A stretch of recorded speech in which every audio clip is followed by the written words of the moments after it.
First, I would like to make a disclaimer that I will be using strong anti-Black language in my presentation today. I in no way support the use of these words, but it is important for me to use them to acknowledge the way they were originally used within our community, as can be seen in the primary sources within my research. In April 2015, La Crosse resident Shondell Spivey spoke in the oral documentary project Hear Hear about what he experienced downtown in 2012. After a physical fight occurred in a bar with both white and black men, Spivey watched as La Crosse police arrested a handful of black men around him, but no white men. When Spivey shared this observation to a few police officers, he was also arrested. In recent data, the city of La Crosse arrested Black Americans at a rate 8 times higher than non-Blacks. Yet some white La Crosse community members actively work against fixing this problem. After Spivey's story was published in Hear Hear, prominent figures like established business owners, appointed officials, and heads of city departments made moves to protest and discredit his experience. Some even went so far as to request the street sign be taken down. One prominent figure approached the project director, Dr. Ariel Beaujeu, to explain why he thought the story was problematic, then hurried to explain that he was not racist because he works against racism in his professional position. It confused me that someone would not only want to silence Spivey's story, but then also continue to believe that they were not racist. It is as if this man thought that by acknowledging that he was engaging in prejudiced behavior, he was somehow suddenly not enacting it. Of course, Dr. Beaujeu refused to remove Spivey's story from the project. Then, in July 2015, the sign was stolen, and Spivey's story was purposefully silenced. It became clear to me that at least one individual in La Crosse wanted to continue ignoring the reality of the community's problematic racial climate.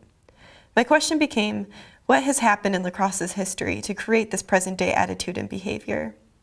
I found that after 1890, select white residents used strategies to make the city of La Crosse dominantly white. Behaviors and attitudes that fueled this can be seen in newspaper articles, oral histories, Black migration rates, and population disparities.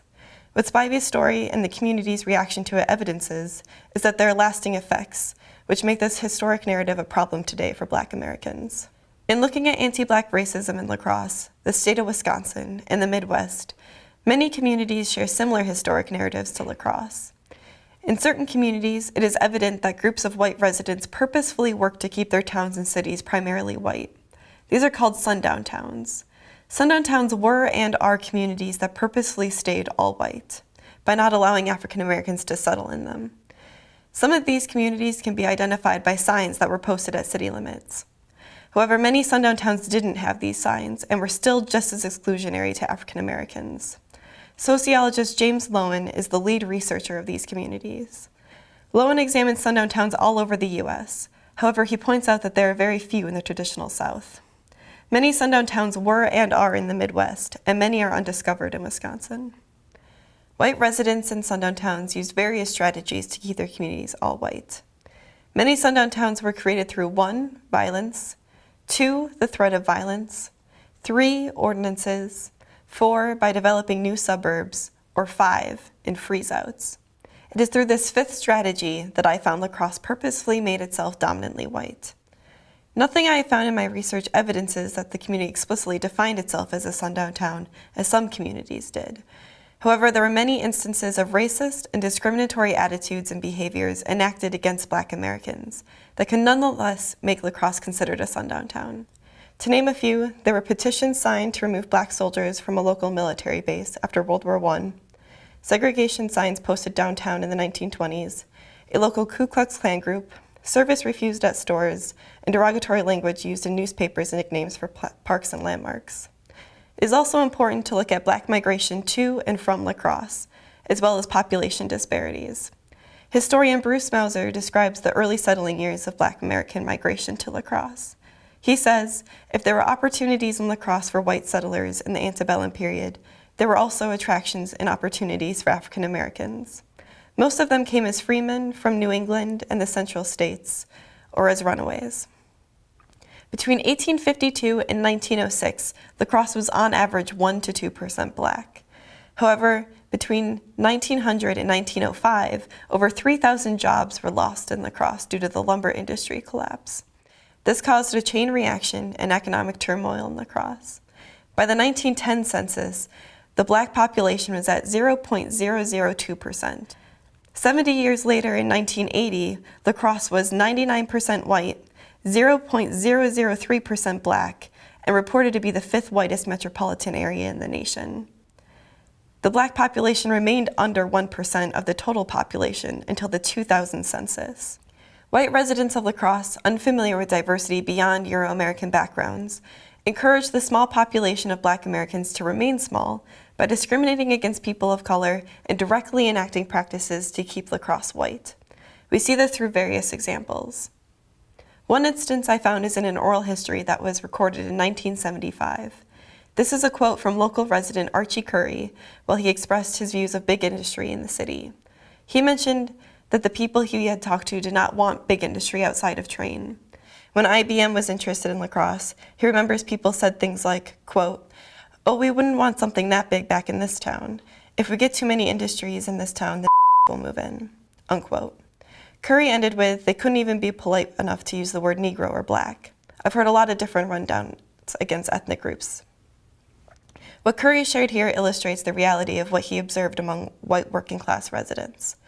This general attitude expressed by white Americans fueled freeze-outs and worked to further the disparity in La Crosse's racial diversity. Though Ku Klux Klan activity did not determine a sundown town, they did often perpetrate and sometimes lead a community to be all white. There are few records of the KKK in La Crosse, but they do exist. A 1922 La Crosse Tribune article explains there were 15,000 KKK members in Wisconsin, 500 of which were in La Crosse. It also reveals the intense activity the group had here, as you can see in the highlighted sections of the image.